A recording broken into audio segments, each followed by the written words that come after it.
Hey guys, and welcome to this edition of the Heel Tough Blog Podcast. Anthony Pagnotta along with you guys, as always.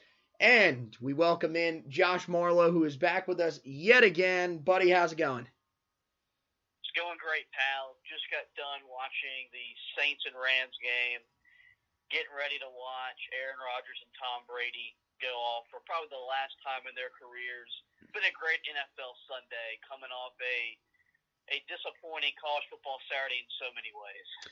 Well, I have to agree there. Of course, the headliner here on this Sunday, well, it's got to be the fact that the greatest quarterback of all time, Mitch Trubisky, had a subpar game, but we'll blame that on someone else because nobody ever blames anything on Mr. Biscuit. So, 41-9 win, though, in all seriousness. Not the greatest game from Trubisky, but at this point of the season, that he's looked a lot better, I think, than he looked last year. Everybody can kind of see that. So it's encouraging to see that at least that team's 5-3. And right now, believe it or not, Mitch Trubisky would be the quarterback going to the playoffs out of that NFC North division. So that'll be something to keep an eye on going forward. But as you mentioned, of course, the struggles on Saturday started with the Tar Heel game. So, that's the one, of course, that we're going to break down. And it starts, I think with talking about the struggles of Nathan Elliott, that's where everybody's going to turn to. Throws 3 interceptions after not throwing an interception since the Cal game, 219 attempts without an interception. And then falls apart on Saturday. Not what they needed from him. And Tar Heels end up dropping yet another one after fighting back into the game. So, we watched the game together for a good portion before I ended up having to leave and fulfill my duties for the Charlotte Rush here, a local hockey team that I interned for. But for the most part, I got to see most of the game here, every second of the game at least. And, we saw, Nathan Elliott definitely didn't look like the quarterback we've seen since that Cal game. Yeah, we've talked the past couple of weeks about how he's, even with all the deficiencies, had the Tar Heels in every game to win. They just didn't make the plays collectively as a group to win the game. And I think yesterday, you can look at the defense, and they gave up 38 points, and they gave up a big pass play, and all this other stuff. But I thought yesterday Elliott really beat them with poor decisions, bad throws. You get back in the game after being down 18, which is not easy to make that kind of comeback against Georgia Tech in that triple option. And you throw the horrendous pick to pretty much ice the game. It was just a really bad day for him. I guess you could say he was due for it because he's, like you said, set the Carolina record, I believe, for consecutive attempts without an interception, but I didn't imagine him throwing 3 yesterday. So disappointed in his effort, but collectively, another game where Carolina was there late, just didn't make a play. And at this point, for almost 2 straight years, it's getting frustrating. Yeah, no, I think you're right. I mean, they had the turnover with the score tied at 28 apiece, a fumble caused by Cole Holcomb, who had a fantastic day, and we'll talk a little bit about him coming up. But, you're right, not able to capitalize. Again, the red zone offense just, kind of hit and miss. It's still one of those things that I think is just leaving people scratching their heads saying, this team has been in position to score so many more points than they've actually put on the board. And, with Nathan Elliott struggling, I think that was part of the reason that they were unable to, complete that drive. And now, you look back at this game, you look back at the Virginia Tech game and the Syracuse game, and you say, look, that's the difference right now between this team being 4-4 and this team being 1-7. So they are close, but it's a lack of execution by both the players and the coaching staff. Coaching staff hasn't made the right calls down in those areas where you need, guys to be able to score. We saw it again yesterday.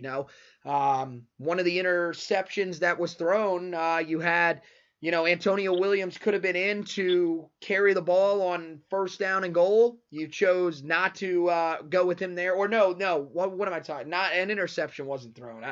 All mixed up there. You saw it. It was 3rd and goal from the 1.5-yard line instead of Antonio Williams staying in the game after he was out there for most of the drive. They choose that moment to put Michael Carter in the game. That didn't work out too well because it didn't matter because they didn't even run with Michael Carter. They ended up actually running a jet sweep with Anthony Ratliff-Williams. So just terrible play calling. And then late in the game, it seemed once again some questionable decisions to say the least from the offensive play calling. So at this point, it's becoming a tired narrative, and they're unable to close these games down. You gotta, at that point, you've got to look to the coaching staff and say, hey, what are we doing wrong? Why are we not able to close these games out? Because, this team, while it still is young, you got a feeling that they should have been, they were in enough close games last year that usually that kind of flips the script the next year to where you're able to win those close games because you were in them last year. They're not doing that this year, and I think it just keeps pounding the narrative and keeps adding to the narrative that at this point, I think it's time to move on from Larry Fedora and this coaching staff. Yeah, you can't move on from the players, so you got to make a change somewhere. I was talking to you a little bit before we got on the air about if you keep Larry Fedora, that's fine. Maybe Bubba mandate or you change what you're doing philosophically with your coordinators on both sides because the offense isn't where it needs to be, supposed to be, in the defense. Quite frankly, we were big John Papuchis guys. Thought once Gene, stepped away from football, he would elevate the defense because of what he did at Nebraska. Just simply hasn't happened. And I wouldn't be opposed to that because I do think you got to stay loyal to Larry for what Larry did when he got the job with the NCAA crap. He was offered, rumored, the Tennessee job. Florida at one point was looking at him, and he stayed. So it wouldn't be easy to pull the plug, but something's got to change because the kids are putting the work in. I think it's more the coaching staff failing the players than the players failing the coaching staff. Yeah, no, I agree. You look at it and outside now, they did have a pretty good game this weekend converting on 3rd down, but 3rd down play calling has been an issue. We've seen the red zone play calling struggles. They almost did it once again later in the game. You had Michael Carter with the long run in the 4th quarter that, to me looked like it was a touchdown. It probably was a touchdown, but they didn't end up giving it to him, but it was still 1st and goal from the 1-yard line. And instead of running it on 1st and goal from the 1-yard line, they decided to throw the football, and Nathan Elliott nearly threw another interception that could have cost them a chance to, at that point, tie the game. Luckily, they were smart enough to run the ball with Antonio Williams the next time on 2nd down, that was, and he took it right into the end zone. But it's just plays like that just kind of have you sitting there saying, what in the hell is this coaching staff thinking at this time? I don't know why they try to get so special with their offense. They're really, I think they think that they're throwing these defenses off when really they're just putting their guys in a bad spot to try to succeed. It almost seems at times like when they run a lot of these gadget plays as well, that the offensive line is simply confused and has no idea what's going on. So at this point, you just wonder if the offense is getting just a little bit too cute, trying to make plays because defenses have figured out what this team wants to do. You look at a lot of these coaches in the ACC, specifically in the ACC Coastal, and a lot of these guys have been around for a while. They've known Larry Fedora. They know what Larry Fedora likes to do. This isn't a conference where we've seen a lot of turnover, so they become very familiar with this offense, and I think it's like you've said. And this was one of the ideas that I thought, coming into the year, I thought they should have done in the offseason, and I vocalized that throughout the offseason. I was wanting them to bring in just somebody with a little bit of a different sort of opinion, something, maybe just something that they bring different to the game plan from the outside, because right now, this just doesn't seem to be working at the moment. Larry Fedora's offense was successful for a while, but once your offense gets figured out a little bit, then you have to bring in someone to change it up and just do some different things. And they simply haven't done that. Haven't had an offensive coordinator since Seth Luttrell left for North Texas, which in today's college football is pretty much unacceptable. Nobody in college football calls their own offense. It just doesn't happen. Not that I've seen. I don't remember any head coaches that call their own offense. I don't even remember really any right now that call their own defense. I think the only one that might, if I remember correctly, is Rocky Long, I believe, calls his own defense at San Diego State. But that's it. That's a mid-major program anyways. There's no Power 5 job on the planet that has their offensive coordinator as their head coach or their defensive coordinator as their head coach. So at this point, look, it's on Larry to make some changes here and adjust, because everybody else around you has adjusted. Everybody's starting to elevate, what they're doing. And this is my thing for Tar Heel fans that are saying, well, maybe we shouldn't move on from Larry Fedora. Look at this ACC Coastal this season. Right now, this is as wide open as the ACC Coastal is that I can remember. Even the year that we went 11-3, I really do think that we were a good football team, and for the most part, you felt like we were in control of the division throughout the entirety of the season. Right now, I don't feel like anybody's in control of the ACC Coastal. I mean, Pittsburgh, who is currently leading the Coastal, is the only team that we beat in the whole year. So for them, that's looking like a huge blemish. Meanwhile, we are the only team that is out of the race at this moment. There are 6 teams that could still mathematically win the Coastal. And as of the moment, I'm not sure if we are fully eliminated. I believe we are, but I'm not 100% sure. I'd have to go and look. But, that's one of those things that, to me as a Tar Heel fan, it has to just be unacceptable at this point.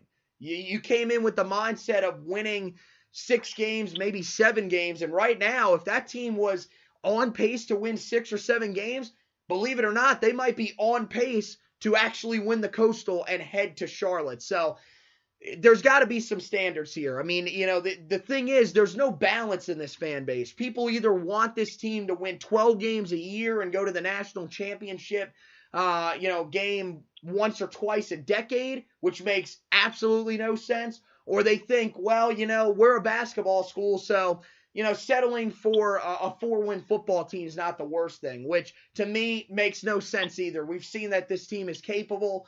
You brought it up last week and said that, that we've always been seen as a sleeping giant, and that's true. It's time to actually act like one and, go and hire a coach that, can bring us to that next level before things get bad. I mean, I told you before we went on air, there is one team that currently has a worse record over the last 2 years in college football, in the Power 5 conferences, over the last 2 years. That's Oregon State, and that's it. That's it. Like, let that sink in. Teams like Illinois, better than us. Kansas, better than us. Baylor, who won 1 game last year, better than us. I mean, it's when is it gonna, kind of click with these fans that, hey, this is not acceptable at all. I'm interested to see when that finally happens, because there's been a couple of guys today that I've argued with on Twitter. One of the guys who's a local radio host up in Chapel Hill, and I respect his opinion. That's his opinion, and if you're willing to bring the facts to the table, that's fine. But you've got to see the point of view that a lot of Tar Heel fans are seeing right now, which is, we don't feel this is acceptable. We feel that there is a standard that needs to be upheld, and in order to uphold that standard and start winning games again, we need a change at the head coaching position. And I think people should be willing to accept that point of view. I know we talked about this a little, and, I guess we can stick on this for just a second. What's your opinion when it comes to, the mindset around this program right now? I think it's what it always should be is, and this has kind of always been my take as a fan. When I first started watching Carolina football, they were going 3-9 and 4-8 every year, barely beating McNeese State at home. So those years where Butch was going 8-5 every year were pretty fun to me. When Larry got here, we went 8-4 and 6-6, 7-6, this, that, and the other. I think the realistic expectation is you win 7 to 8 games a year, routinely beat your rivals in your backyard, Duke and NC State, which Larry hasn't done. And then on a year like this year where the Coastal is as bad as it is, you take advantage and you go to Charlotte and play for a conference title. I don't think 11-3 should be expected every year because that team didn't have marquee. The schedule wasn't great. I mean, they lost to a 3-9 South Carolina team to start the year. So you can't say that they were a great team because they didn't do that. But I also don't think this program is as bad as they are with the 5-24 or 5-19 in the last 24 games or whatever the stat is. I don't think the program is that bad either.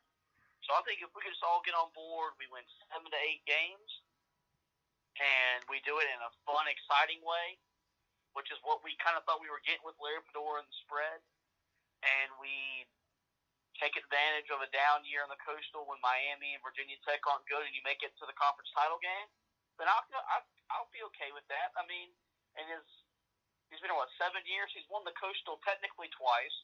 His first year couldn't play in it because of self-imposed bowl ban by the university. So he's proven he can do it.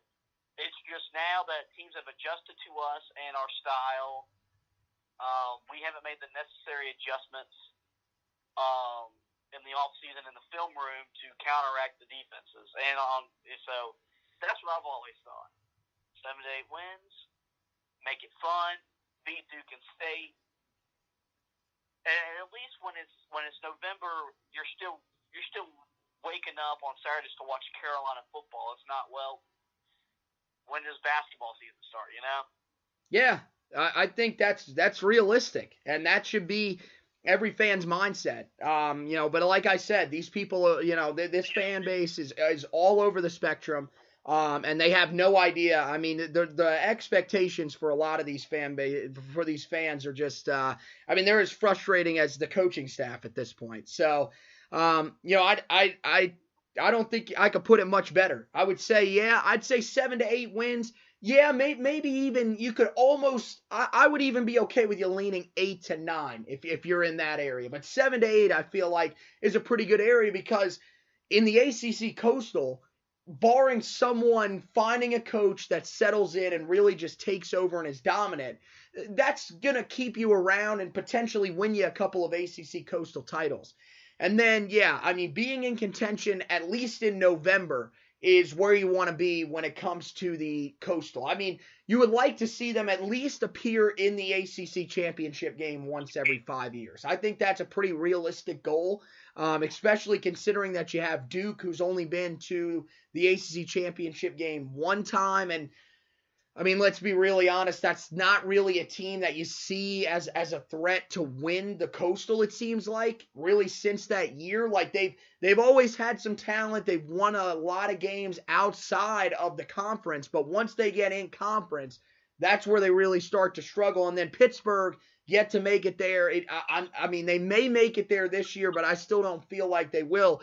So it seems realistic that Carolina could be one of those 4 or 5 teams that just about every year should be competing for that ACC Coastal Championship. I'd like to see them right up in that same area as Virginia Tech and Miami one day. But, it is going to take a little bit of time. I think that's part of it.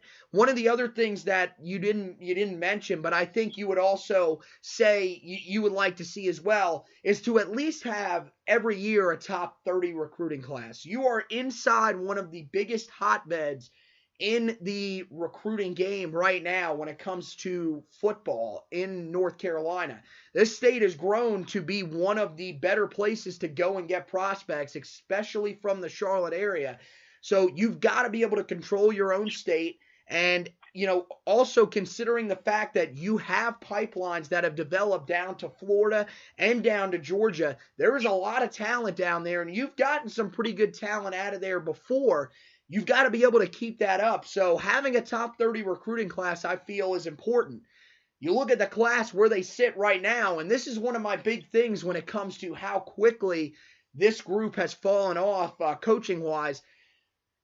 Last year, this staff brought in the number 4 recruiting class in the ACC, the number 20 recruiting class in the entire nation. This year, the class ranks 13th in the ACC and is bordering on being 14th ranked because Syracuse, I think, as of right now, sits 2 spots behind us in the recruiting rankings. So that would mean that they would surpass us. We would be 14th. And currently, the 2019 Class 6 sits 60th in the nation without a 4-star recruit or better in the class. The highest rated player in the class is 3-star running back Josh Henderson, who is a talent, as well as Giovanni Biggers. But outside of those two, really there's a little bit of a drop-off. A lot of guys that are kind of in that middle of the 3-star range, which you got to remember, there are a lot of guys that are rated as 3-star prospects by 24/7 Sports, which is where I get most of my information. So, I don't know. I think that's one of those big telling things. One of the things that's always worked well for Fedora and his staff, something that you can never criticize, is their work on the recruiting trail. They've always done a great job. To see that they're struggling now, I think that's one of those things where you kind of got to say, this might be the sign right here that things are coming to a halt pretty quickly. So it'll be interesting to see. There's still a lot of time left for them on the recruiting trail there. But at the same time, you got to think, a lot of guys now with the early signing period like to get their decisions out of the way early. And, they're running out of time here just a little bit. I mean, you got to think, signing day is only about 3 months off, and with just 13 guys committed in the class, they definitely have to get to work, especially on that defensive line where they need some guys. So, we'll turn back because we got off on a little bit of a tangent there for a moment. Just turn back and wrap up a couple of loose ends from the Georgia Tech game. I thought you mentioned the great performance by Cole Holcomb. Fantastic. 22 tackles in the game. That is total tackles, 12 solo tackles, but still got to be up there all time in Carolina defensive performances.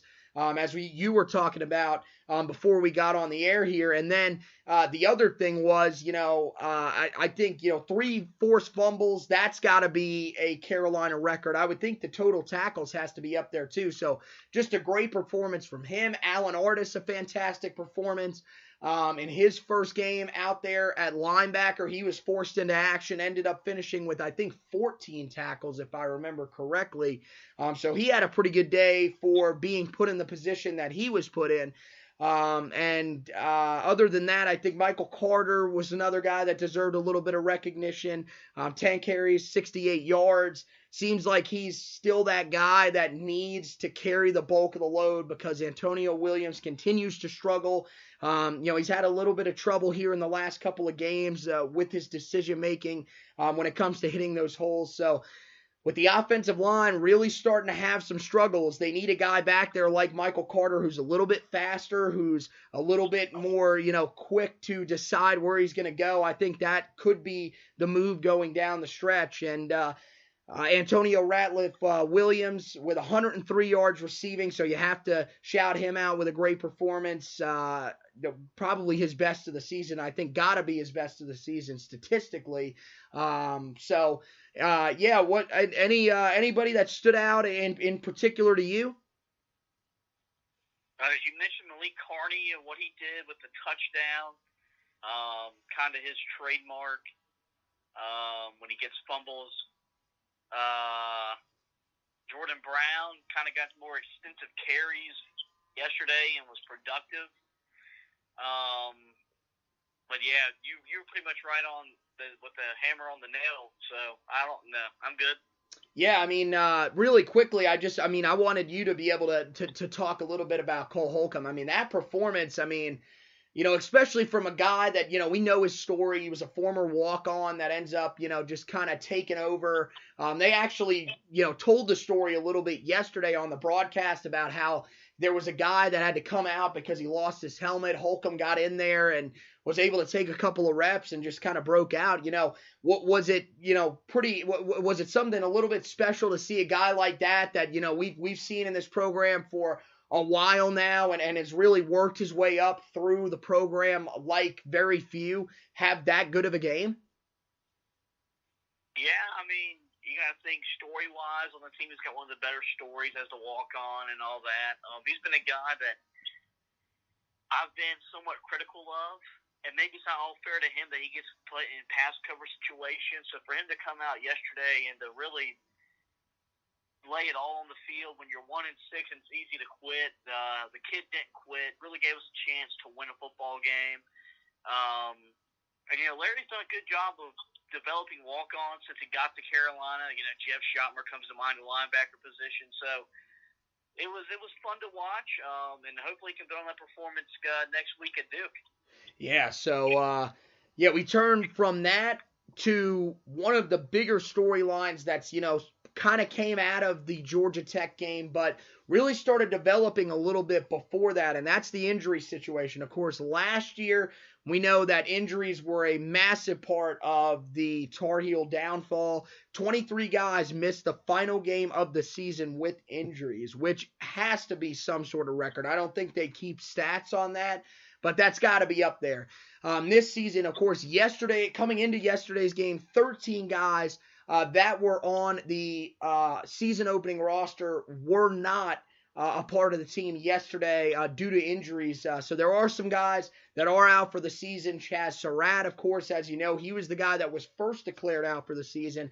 Then they had a few guys such as Antoine Branch and Miles Woolfolk, who were declared out for the season a couple of weeks ago. Undisclosed injuries for those guys. Antone Green also was a guy that was declared out for the season after that Syracuse game. Of course, we know the reason why on him, the broken ankle.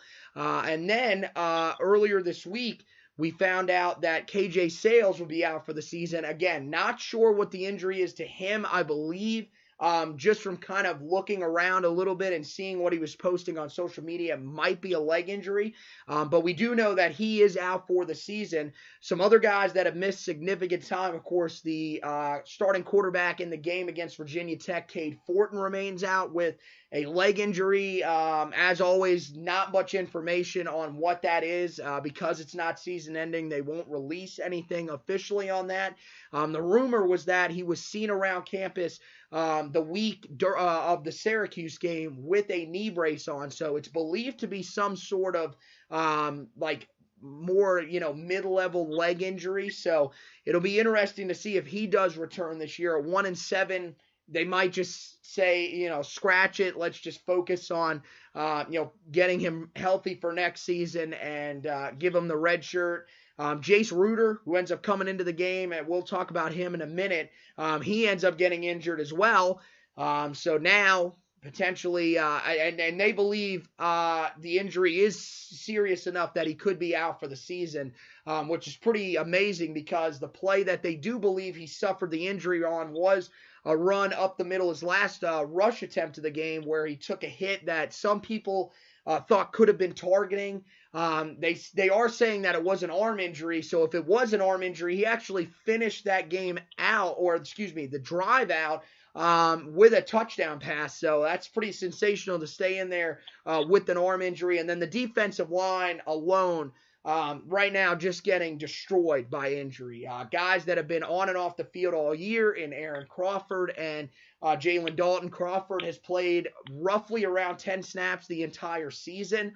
So it seems like he's pretty much scrapping this year, and he'll probably end up coming back next year, which, is I guess a good thing for the Tar Heels, because there were some people that were worried that his draft stock had reached an area over the offseason where he might leave if he played a significant amount of time this year. So if you're, thinking maybe next year we can get this turned back in the right direction, having him will definitely help. Jalen Dalton missed the game on Saturday after playing the previous two, but he's had some leg injuries that he's been going through as well throughout the entire season. Alan Cater suffered a leg injury that was pretty severe. They're not saying that he's out for the season, but from what it seems, he more than likely he won't return probably until the game against State, maybe against Western. But again, that's a little bit of a stretch with how severe they think that injury is. Jason Strobridge goes down with an injury in the game against Georgia Tech. Of course, he played well early in the game and then got injured yesterday. Didn't see him for most of the second half, if not all of the second half.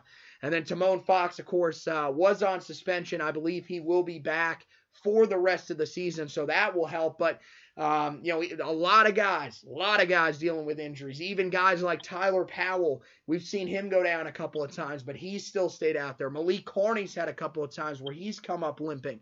Tyrone Hopper's been trying to shake a couple of injuries off. And then yesterday at the linebacker position, you had Jonathan Smith out, Jeremiah Gemmel out, and Malik Robinson out. 3 guys that all ran as the inside linebackers in camp.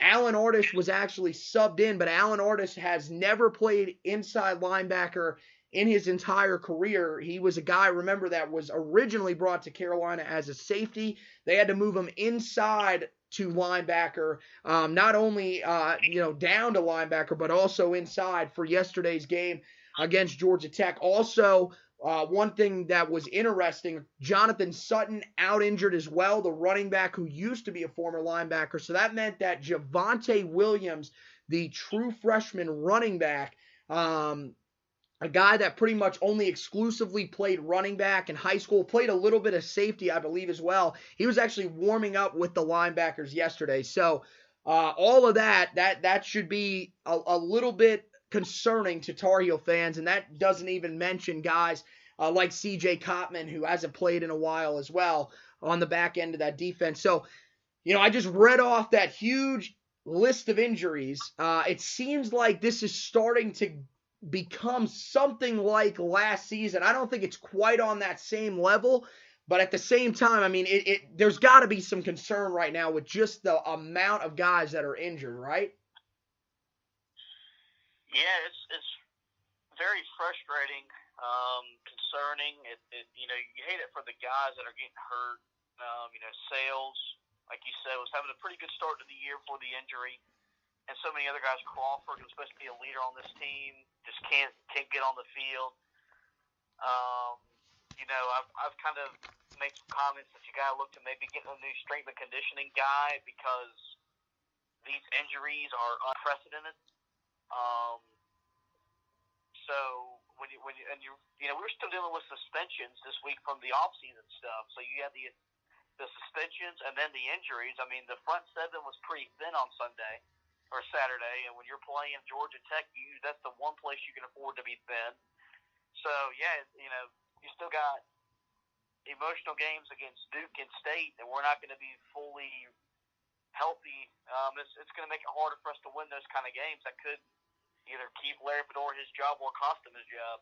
Yeah, and I mean, the most frustrating thing, I think, with the injuries is that it's attacked the one position the hardest, which is the defensive line. It's the position that, we really kind of looked at mid-season and said, look, this has been the best unit on the entire team. And really, over the last 2 or 3 weeks, that unit has just lost so many guys, so many talented guys down there. And I mean, look, those guys are still fighting. You're seeing guys like Chris Collins, the true freshman who has been thrown into action down there. Zach Gill made a play. I believe he actually recovered one of the fumbles yesterday afternoon. He's getting some reps down there. Those were the first reps of his entire career yesterday. So you're seeing these guys being rotated in, and look, they've responded, but losing some of these big-time leaders like that, especially a guy like Jason Strobridge, who has been playing so well this season after what was a little bit of a slow start here. These last 4 games are about as good as any defensive tackle that we've seen in the entire country,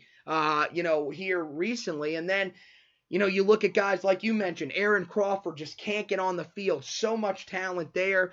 and Alan Cater showed some signs of breaking out. So that's the area where I think a lot of people are just saying, man, can we stay healthy? Because there is talent here. It's just we can't keep it healthy, and the coaching staff, when it is healthy, isn't putting them in the right positions to succeed. So, yeah, no, I agree. I think, it's kind of weird, and I don't know if a lot of other people will get this reference, but I know you will. It seems somewhat similar to a few years ago. We had a very similar situation at the with our Major League Baseball team. We're both New York Met fans, and it seems like it's somewhat similar to that, where I don't think it's all on the strength and conditioning staff. I mean, look, these guys, they're some of the best in the business. Trust me, we don't know anything compared to these guys. I mean, look at us. I mean, we can barely run a 40 without almost falling over and needing some Oreos to wake back up. So, I think, but it seems kind of similar to that situation where there were just so many guys getting injured back-to-back seasons where you said, there's got to be a change, because right now something's just not working that they're doing. It's not to say you guys don't know how to do your jobs or anything like that. It's just we need to move in a different direction here and maybe try something a little bit different, because right now, the program that they're going through just isn't working for these guys specifically. It's not working with what the coaching staff is wanting to do. Is that maybe what you're trying to hit on there? Yeah, I mean, and some of it, you can put blame on the players, whether they're not making all their rehab appointments or they're not doing what they're supposed to do when they're not having eyes on them. I don't think that's the case, so I just think, it's been 7 to 8 years now, and it could be freak accidents or just a back-to-back years of just, freak stuff happening. I don't think that is, though.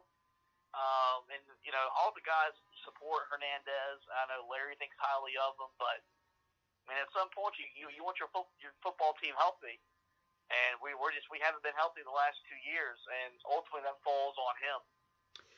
Yeah, no, I think you're right.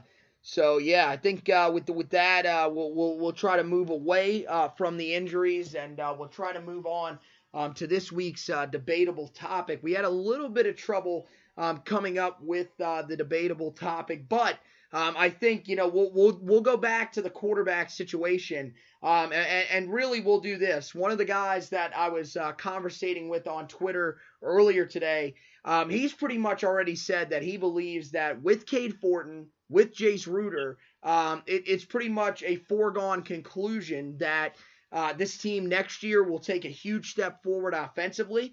He feels like this could be one of the best offenses in the entire ACC next season, because he believes that these guys are superstar talents. I'm pumping the brakes just a little bit on that. I think at the moment, when you look at those two guys, they definitely bring a lot to the table.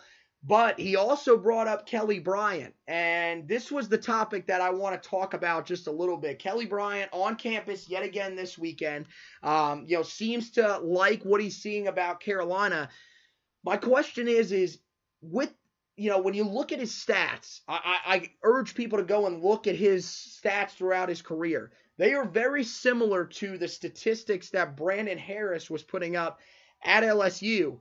And, I just wonder whether or not he was a bit of a product of what he had at Clemson. Now, don't get me wrong. LSU's had a lot of talent around Brandon Harris, and the wins weren't there like Kelly Bryant has. But, I do kind of wonder whether or not Kelly Bryant really is that guy that can come in and make us an automatic coastal contender like it seems everybody else is thinking. I wanted your opinion on this. I know you've seen, of course, the fan base going all out to try and land him, and I think, you might be in the same boat as me, but what is your mindset around the Kelly Bryant situation in Chapel Hill?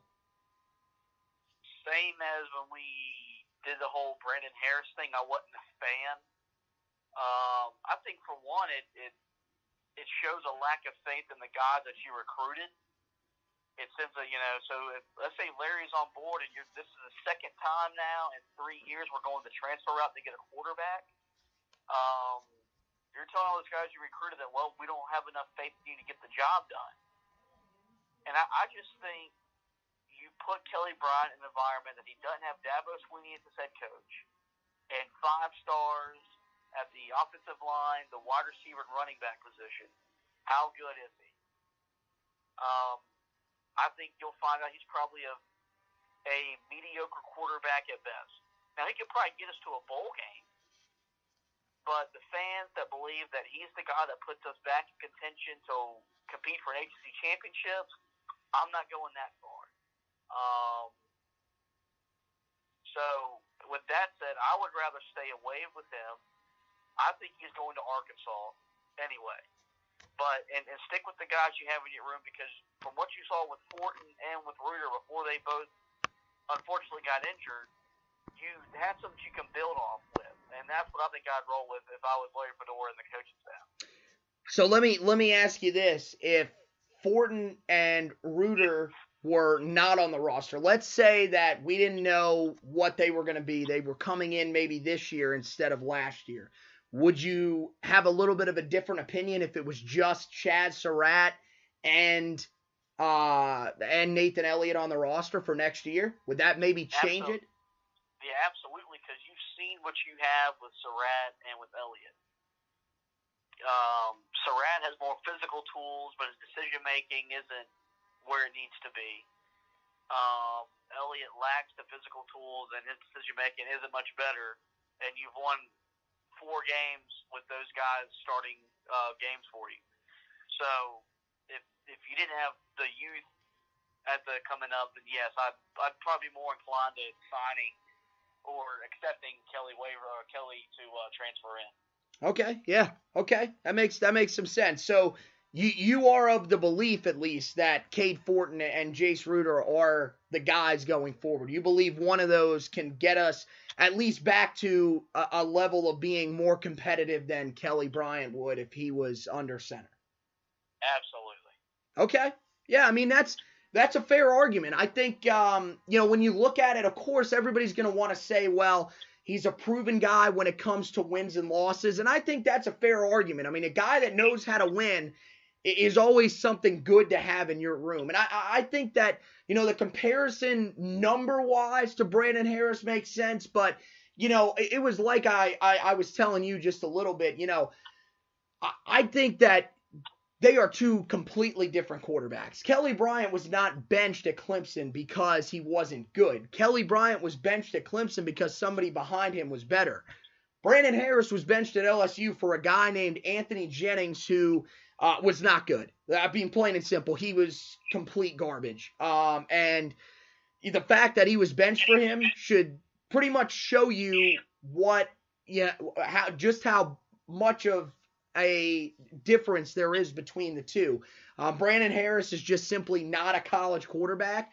I think that Kelly Bryant is, but at the same time, I will agree with you on the fact that, look, I don't think that he is going to put you immediately back into coastal contention. And, I mean, you mentioned, 5-star offensive linemen not being around him. I think that's the area where it would hurt the most, not having that dominant offensive line like he's had at Clemson. I mean, there are a couple of good pieces on the offensive line. If both William Sweet and Charlie Heck stay, those are 2 very good pieces on the outside at offensive tackle to anchor your offensive line. But then when I look at the talent at the skill positions, I think the running back position has some pretty good talent with Antonio Williams more than likely returning. Michael Carter, Jordan Brown will probably both be back. Michael Carter no doubt will be back. Jordan Brown might be back. And then at the wide receiver position, you're scheduled to return everybody. Significant, you'll lose Thomas Jackson, but Thomas Jackson really hasn't been all that effective so far this year, so not the biggest loss for you. But with Anthony Ratliff-Williams looking like he's going to stay in what seems to be still a relatively pretty crowded wide receiver draft, it seemed like for the last few years it's been very packed at that position, and once again this year it looks like another great class coming out. More than likely he'll probably stay behind. I think there's enough talent there that Kelly Bryant could do some things. But at the same time, I don't think that him coming there is going to return this offense to, let's say, that Marquise Williams level. Now, his running ability definitely helps, but I'm interested to see, if some of these playmakers would be able to break out. I think, right now, you said you think he's going to Arkansas.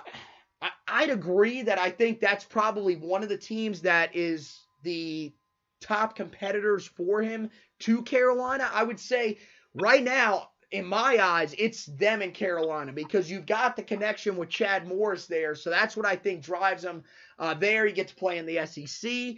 There is some talent around him there at Arkansas, but at the skill positions, I'm pretty confident in saying that I feel like we bring a little more to the table. So it'll definitely be interesting. And I also wonder if the factor of potentially being able to play Clemson in an ACC championship game could be another thing that drives him to Carolina. I'm not that guy that's going to say, hey, if he wants to come to Carolina, we need to tell him no. But at the same time, if we don't end up landing him, I don't think it's the end of the world. I really like what I've seen from Cade Fortin. I think he's got a big arm.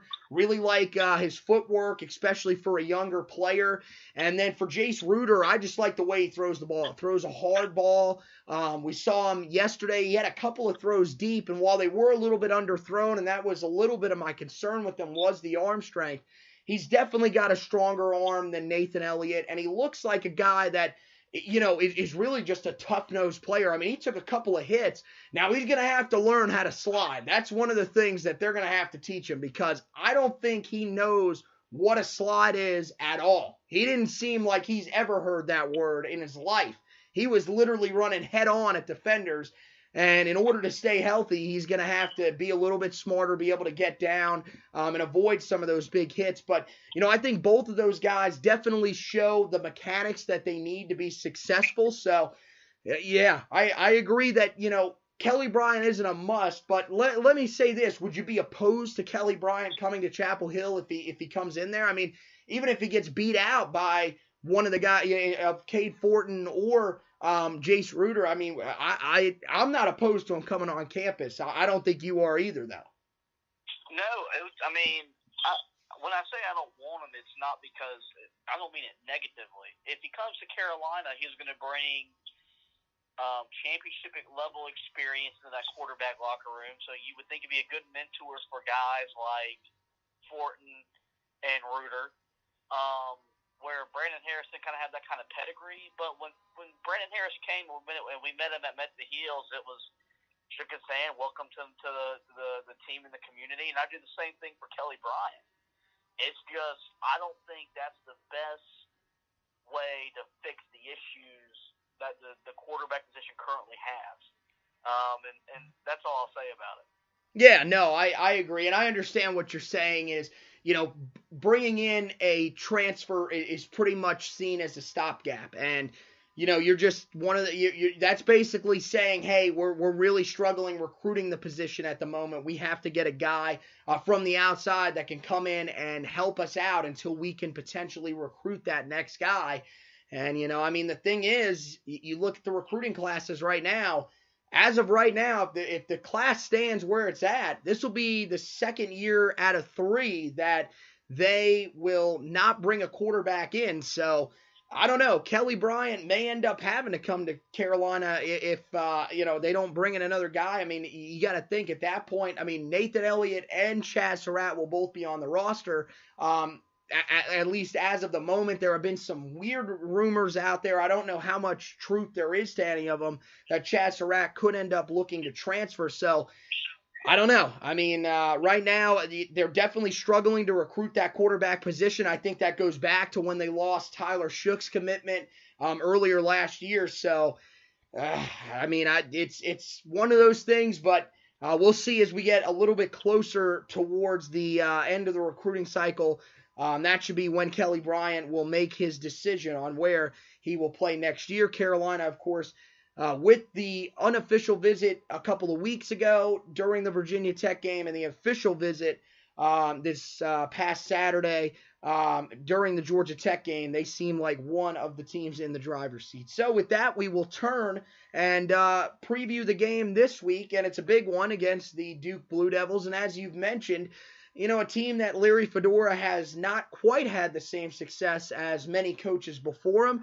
Duke comes in as a 12.5-point favorite. The reason that I bring that up is because this is the first time that Duke will be a double-digit favorite over the Tar Heels since 1989. So nearly 30 years, 29 years since the last time that happened. And that's something that I think a lot of people should not take lightly and should see as, hey, this is the direction that a lot of people outside of the program think this program is headed, that they have Duke that many points better than us. When I guess when you start jumping into it, I mean, this is a rivalry matchup. It's kind of been one of those ones that's been all over the map with Duke. We've seen some great performances, like the Thursday night game when we walked in there with the chrome helmets and beat them. And then, of course, Marquise Williams with the massive game at home the next year against them in the 2015 season, where he throws for the most yards in his entire career in one game. He threw for 400 plus in that game before being pulled late in the game. So, when you look at it, I wonder, what's your mindset going into this game? Because it doesn't feel really like Duke has been playing all that well. I know they won this past Saturday over Miami, but really they haven't played well since getting into conference play. I think it's what it is almost every year on the football side of things. I think it'll be a good game because it's really never a bad game, even when the programs in the old days weren't very good. I think you're going to see Carolina come out and fight as they've fought all year long. Everyone thinks back to last year. I think if Toe Groves never suffers the brutal injury he has, Carolina was well in that football game, and the injury just kind of sucked the life out of the team, the stadium, and it was hard for them to emotionally recover. So I think it's going to be another game in the fourth quarter where Carolina's going to have to make a play if they want to win. I don't see Duke blowing us out, and I don't see us blowing Duke out. So I think it's just going to be a typical game of what it's been since Larry got to Chapel Hill. Yeah, no, I think that's pretty accurate, especially against them. We've seen I can't remember the last time that we've been in a game outside of that 2015 game where one side really dominated the other side. And I mean, you take that for what it is. That's at least at this point a good thing for the Tar Heels heading into this game. So, yeah, I think you're right. I think it's going to be another close game. I feel like neither team is really playing all that great. Something big that came out yesterday, looks like Joe Giles Harris, at least, his status is questionable as of the moment, as he was shaken up yesterday in their game against Miami. So that's their all-ACC linebacker that potentially goes down. Daniel Jones really hasn't looked the same since returning from injury back earlier in the season against Virginia Tech. They haven't gone back to Quentin Harris just yet, but Daniel Jones still looking a little bit up and down, so it'll be interesting to see what type of performance he's able to put on. The running game hasn't really been as effective as it's been in past years. So, yeah, I think that the Tar Heels have a chance in this game for sure. I'm interested to see how the defense responds. 461 yards on the ground was a lot for sure. But you're playing Georgia Tech, and really with a team that has as many injuries as they have on the defensive side of the football right now. Part of that, I think, that was shown in that game, and they did a good job of being able to keep themselves in the game by forcing turnovers. I think that was the biggest thing that Carolina did. I would like to see that again. Daniel Jones is one of those guys that, he has those stretches where he takes care of the football pretty well, but he also has had some stretches so far this season where, when he gets under duress, he turns the football over, and that's what we need to do once again. We've created these turnovers here in these games that we've been close in, and that's definitely helped to at least give us a chance to win these games. I mean, we've seen them both, or against Virginia Tech. We saw it against Syracuse as well. And again, we saw it this past weekend against Georgia Tech. So that's going to be one of the keys. And one of the other keys, I think, again, you've got to be able to convert on third down. They did a good job this past weekend against Georgia Tech. They were 8 of 14, which is so much better. Over 50% is fantastic. And the fact that they came in having converting at just a 31.6% clip, that makes it so much sweeter. So hopefully they're able to allow that to happen again. They've got to be disciplined on the offensive side of the ball as well. The offensive line has to stay out of trouble like we've seen them get it themselves into so far this season with holding penalties, with false start penalties. We've seen so many pre-snap penalties that have just been frustrating, and that's not only on the offensive line. The wide receivers, believe it or not, have had some trouble with false start penalties. And you also have to be able to prevent your offense from being backed up because of an inability to run the football. We saw that a little bit on Saturday, especially early in the game, where simply the offensive line was just being blown by on those first down run plays. Running back gets dropped in the backfield for a 2 or 3 yard loss, and that sets you up in second down and 13. Basically, at that point, you have to throw the ball the next 2 plays, or if they are running it again, yeah, maybe you get 3 or 4 yards, but you're setting up a 3rd and 9. I thought as the game progressed, especially with Jace Ruder in there, they did a very good job of at least being able to make it 3rd down and short, and that's what allowed them to convert. I mean, one of the best drives of the day was that 15-play drive, 15 plays, 64 yards, the first drive that Jace Ruder was in there. Now, it did result in a field goal, but they did convert multiple 3rd downs on that drive because they were in those 3rd and short situations. So that's one of the things they're going to have to do once again against a defense in Duke that, you know, when healthy, they are a pretty stout defense. They are going to miss some key pieces, but you can tell that they are one of the more technically sound defenses in the entire ACC. So the Tar Heels have to be ready to come and play. What are your keys to the game, if any of them are outside of the ones that I've already listed? I think mine are pretty much the same every week. Run the football, stop the run. You're on the road against a rival, so maybe you use the formula you had this week with forcing turnovers and force a couple at Duke, and hope your quarterback, you know, makes a play or two in the fourth quarter to win you the game.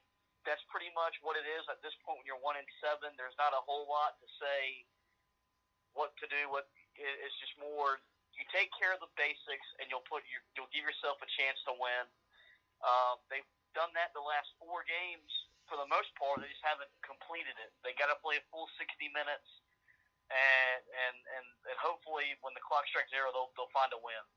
Yeah, I hope so. I'm going to tell you right now, 1-7 on the season, not what they need, not what they've been hoping for. And for Larry Fedora, that would be huge to add a rivalry victory over the Duke Blue Devils, who currently in his tenure he is just 2-4 against. That is not the stat that he was hoping for when he came to Carolina. Currently a better record against State, but not by much. So with that, we will turn to our official predictions for this week, powered by HustleHandsWorldwide.com. HustleHandsWorldwide.com, your place to find the latest Hustle Hands apparel, a company owned by fellow Tar Heel Chad Boucher. Hustle Hands TV, worldwide podcast on every Wednesday night at 7:30. Check it out on the Hustle Hands TV Worldwide Facebook page. And, of course, if anybody needs to get in contact with Chad, just let me know. I will set you up with everything that you need. Hustle Hands apparel and Hustle Hands, it's a way of life. Not just a saying. So, we turn, and I guess we'll start with you, as always. You do the outright prediction, so why don't you start us off, man? Well, I think I'm 0-2 since I've started coming on every week because I picked them to win and I picked them to lose, I believe. I think they'll find a way Saturday to get a win. I think you'll see the team play for Coach Fedora. You know, this class, we've lost 2 in a row to Duke. So for the seniors, I want to lose to Duke in their final game against the rival from 8 miles down the road. Duke, like you said, hasn't been playing well. Very inefficient. They got a good defense. So I think Carolina finds a way to win 27-24. improve to 2-7, get that second win in conference, and try to finish the last 3 games of the season strong. Yeah, well, I'm looking at the line right now, and I thought I saw online that it was 12.5. I think it might have been 10.5. I think, again, it's all over Vegas. Everybody has different lines, but I think as of the moment, it is 10.5, or at least that's where it did open. In favor of Duke. So I'm going to take Carolina to cover that. Even if they do lose this game, we've seen in the past, they've always been close affairs. It's never been blowouts really outside of that 2015 game like I mentioned. But, I kind of have the feeling like you do. I don't like the time slot. It seems like that 12:20 time slot, we haven't been good in that time slot for years. It's pretty simple. They don't like playing that early in the afternoon. I don't understand why, but for some reason they don't. And, I think on the road at Duke, I feel like, there is going to be, a little bit of pressure on them. I think they know what's going on, media-wise, what's being said about them, what's being said about Coach Fedora. And, yeah, I think, these guys want to keep playing. They're still playing hard. That's one of the things that you've never questioned about this Carolina team over the past 2 seasons. I think you're right. I'm going to go with you. I think they find a way to pull one out on the road at Duke. So, they get the cover, they get the outright win. That would be huge, especially for Larry Fedora. Maybe there's a little momentum that you can gain from that as well, because then Western Carolina comes up, and then you'll finish the year, of course, with State. So there's a chance to build something here if you can win on Saturday, and I think they get it done. I think they find a way on the road and travel back home at 2-7. So any other loose ends before we tie this thing up for this presentation of the podcast? Nope, I'm all talked out, buddy. All right, man. So, with that, of course, we want to thank you guys for listening, as always. But this is going to do it for this episode of the Heel Tough Blog podcast. I want to thank Josh, as always, for stopping by and co-hosting with us here tonight. As always, you can subscribe to the podcast on Spreaker, iTunes, Google Play, Spotify, iHeartRadio, and TuneIn.com. or the TuneIn app. This weekend's game against the Duke Blue Devils kicks off at 12:20 on where else but Raycom Sports Network or the ACC Digital Network Extra on the Watch ESPN app.